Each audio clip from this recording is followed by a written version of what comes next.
Well, the fun begins. I've had to borrow a battery, a BT12B-4, which was in that, totally the wrong battery, but that would do for a Bandit 1200, wouldn't it? Because I believe the number for this one should be a 9, not a 12, and I think the 1200 is a 12. Don't know how they work that. Anyway, it's full, so that's going in a minute. But right now I am taking this out and putting a new one in because I don't have a key. So I need a key for the ignition barrel, the fuel tank, and the locky bit at the back on the seat. So I'm changing this first, then we're going to see if we can get it running. Now I know I've got water in that one, possibly water in that one, but those two in the middle are reasonably dry, they seem.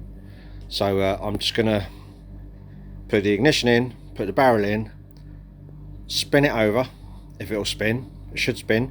The engine turns, but whether it'll spin over is another thing. And see if I can squirt some of that stuff that's in there out, and then just put the plugs back in and see if it'll run and fire up. If I can get it to fire up, then we're great to go ahead, and I can carry on with everything else that I need to do. But until I can actually get this running, there's no point in me doing any stripping down, cleaning, painting or anything. So that's where we're at the moment. I've just taken all the headlamp unit off, and it's all a bit manky down in the bottom there, so that's going to need some attention at some point. It's all rotten, probably a new one, probably change the entire headlamp. Excuse that bright light over in the corner, I'm trying to miss it. Clocks, change clocks, you know, things like that. So that's where I'm at. I have a new barrel ready to go. Okay, fully charged battery is in. New ignition switch with new key is in. Okay, so where are we? On. Is it? I have no idea at the moment. Lock, push, ignition. So that should be ready for ignition apparently. We got any power on the clocks? What's happening on the clocks? Nothing on the clocks. That might be an indicator, mightn't it, eh?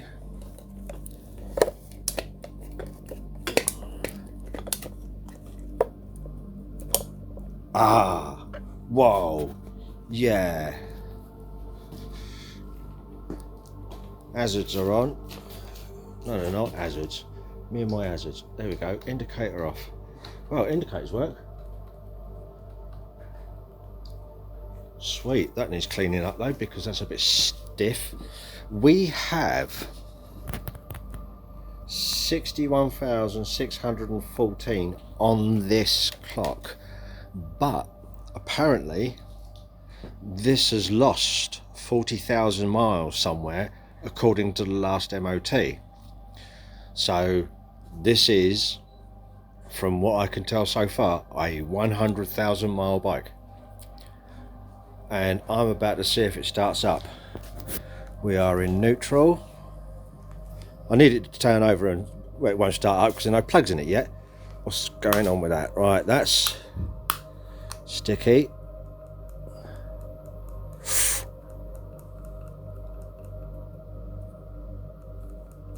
Nothing yet. Nada. What have I done that's wrong? What am I missing? Could be anything at this moment. Fuses, cables, connectors, wiring, absolutely anything. Have I got it on the right switch? Yeah, I think so. There's no, it won't go any further. It's got to be ignition. All right, okay, back to the drawing board. At least we've got power now. Clocks are on and working, so ignition switch is there, battery's in. that should be big enough. So why isn't it? Why won't it? Because there's no, I can't hear any like solenoids or switches or gauges or anything. Yep, back to the drawing board. See you in a bit. Useful tip for everyone. What was happening was I'd turn the key to ignition. I'd fitted a new barrel because I needed a new ignition key because the bike came without one. So I bought one of these off of Fleabag and fitted it. Stuck the key in, turned the ignition on, nothing happened. Not a thing. Put it in park, they power up, all the lights come on, oil, light, neutral, that comes on, but you can't start it. Okay, so bit of research. Apparently, this cheap aftermarket one may or may not have, and it looks like it doesn't have it, a resistor that's inside the original one of them. So I took the barrel out of the old one, took the barrel out of the new one and swapped them over. And now, bingo, we're there. Okay, I'm there. But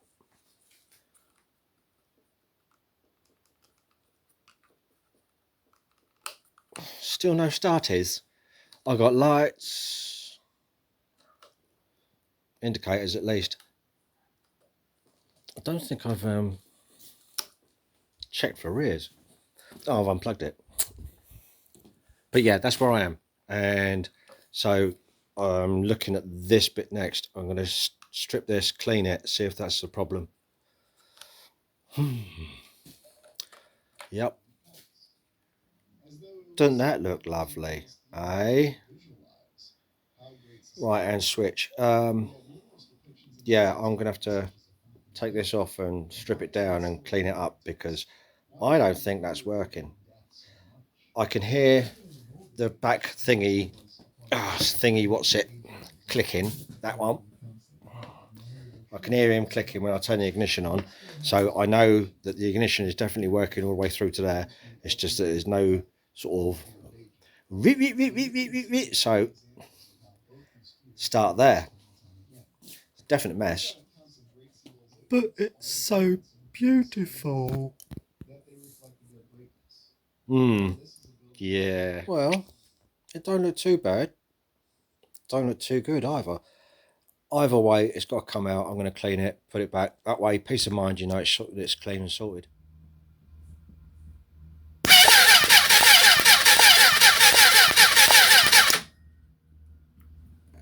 Yeehaw! I'll tell you what. You can't have a barn find without having a tank full of muddy water. Hey, I mean, hello, let's try and get some light on the situation here. That's a bit better. No, it ain't. Oh, look at that in there. Yuck. That's all mine. Muddy, brown, petrol-y water. Luckily, the inside of the tank so far doesn't look too bad. Yep, right. So that one may be there. Look. So, what's the betting? All of that was in there is inside the carbs. What's the betting? Considering I have some water in for 1, 4, which I don't know. I lose count. I'm left-handed. 1, 2, 3, 4. But there's water in there. Got to squirt that out, dry it out somehow. The carbs filled. Anyway, For a barn find, what do you expect? Well, carbs are off. That don't look good, does it? That looks like wet water, doesn't it?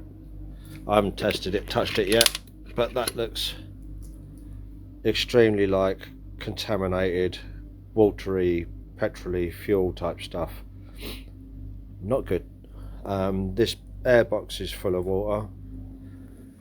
Carbs are here. About to strip them down. They're not looking brilliant. But they're not looking... I mean, look at this. This is all gunked up. What's going on here? It don't look right. Some of it looks funny to me. I know the choke, there's something up with the choke. This doesn't seem to be... Yeah, I've got to have a look at this. I'll strip it down and have a look. I'm in the state of that one, look. Ouch. Look at that green in there, man. Look at that. Yummy. Oh, wow. Yeah, these definitely need... That's definitely had a lot of water in it for quite a long time. The other three... Yeesh.